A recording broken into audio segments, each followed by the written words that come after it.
കാരശ്ശേരി മാഷെ ഒരു മറുപടി പറഞ്ഞിട്ട് മാഷിന് അത്യാവശ്യമുണ്ടെന്ന് പറഞ്ഞല്ലോ. മാഷ് ആ മറുപടി പറഞ്ഞിട്ട് മാഷിന് ഇറങ്ങാം.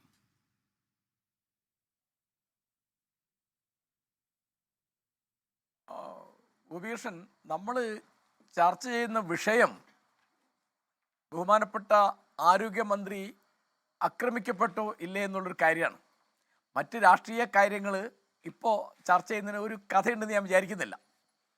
അതിപ്പോൾ എല്ലാ പക്ഷത്തും പല കാര്യങ്ങൾ പറയാനുണ്ട്. ഇപ്പോൾ ഗോപികൃഷ്ണൻ ഉമ്മൻചാണ്ടിയുടെ കാര്യം പറഞ്ഞു, KB തോമസ് മാഷ്ട കാര്യം പറഞ്ഞു, ഞാൻ CH മുഹമ്മദയുടെ കാര്യം പറഞ്ഞു. അപ്പോൾ ഇത് നമ്മുടെ പാരമ്പര്യത്തിൽ ഇങ്ങനെ ഉണ്ട്. അപ്പോൾ ഇതിലിപ്പോഴുള്ളൊരു കാര്യം, ഒരു ആരോപണം വന്നാൽ നമ്മൾ ഉടനെ ചോദിക്കുന്ന ഒരു സംഗതി തെളിവാണ്. ഇതിപ്പോൾ അക്രമ സംഭവം പോലീസിൻ്റെ സാന്നിധ്യത്തിൽ നടന്നു. അപ്പോൾ അവിടെ റെയിൽവേ പോലീസ് ഉണ്ട്, ഇവരുടെ സുരക്ഷയ്ക്കുള്ള പോലീസുണ്ട്.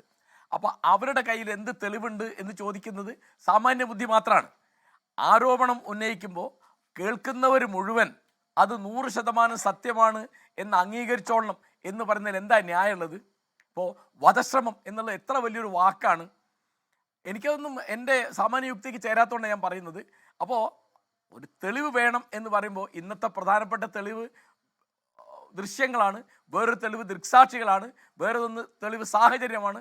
അങ്ങനെയൊക്കെ വെച്ചിട്ട് ഒരു വധശ്രമം എന്നൊക്കെ പറയുന്നത് വളരെ കൂടിയ വാക്കാണ് എന്നുള്ള എൻ്റെ നിലപാട് ഞാൻ ആവർത്തിക്കുന്നു.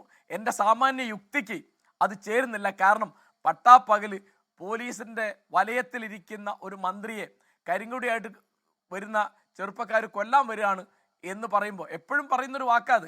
ഞാൻ പറഞ്ഞില്ലേ, ബഹുമാനപ്പെട്ട മുഖ്യമന്ത്രിക്കെതിരായിട്ട് ഇതുപോലെ കരിങ്കൊടി കാണിക്കാൻ വന്നപ്പോൾ വധശ്രമത്തിനാണ് കേസെടുക്കുന്നത്.